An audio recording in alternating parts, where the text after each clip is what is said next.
Jadi ada narasi sekarang yang dicoba dibangun soal terorisme lah, kalau dari pidatonya para pejabat ya, terorisme sama makar.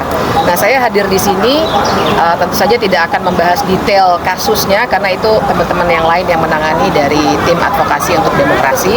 Tapi saya sebagai akademisi merasa punya tanggung jawab moral untuk hadir di sini untuk justru menyatakan dari aspek hukum tata negara dan hukum administrasi negara paling tidak, pidananya itu urusannya TAUD, bahwa ini pertama memang playbooknya pemerintahan atau penyelenggara negara yang tidak mampu untuk memberikan solusi-solusi konkret untuk memberikan kehidupan yang lebih baik bagi warganya.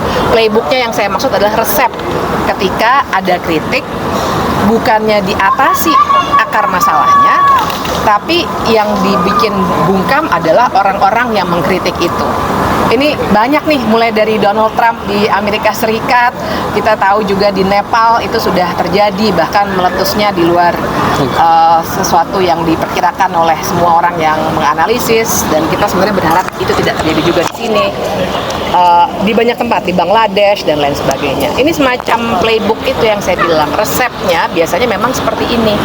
Jadi saya ingin bilang, saya ingin ngajak semuanya yang masih punya kompas moral yang berfungsi dengan baik untuk melawan narasi yang lagi ditunjukkan ke kita. Kan teman-teman yang sebentar lagi akan kami kunjungi ini, misalnya ya, saya tahu persis bahwa Lokataru saja, itu Lokataru Foundation adalah sebuah lembaga riset. Jadi waktu ada kegiatan riset itu biasanya kami pasti berinteraksi, karena saya juga peneliti, sebagai dosen kan harus meneliti juga tuh. Nah, jadi mereka sering minta masukan. Nggak ada urusan dengan hal-hal yang sifatnya terorisme, makar dan lain sebagainya yang dicoba di frame, menghasut anak-anak. Menghasut anak-anak SMA itu menurut saya juga sebenarnya seperti melecehkan otonomi dari anak-anak, seakan-akan mereka nggak punya pikiran sendiri kayak orang robot gitu ya, yang bisa kita pakai remote control, jalan ke sini, jalan ke situ. Enggak.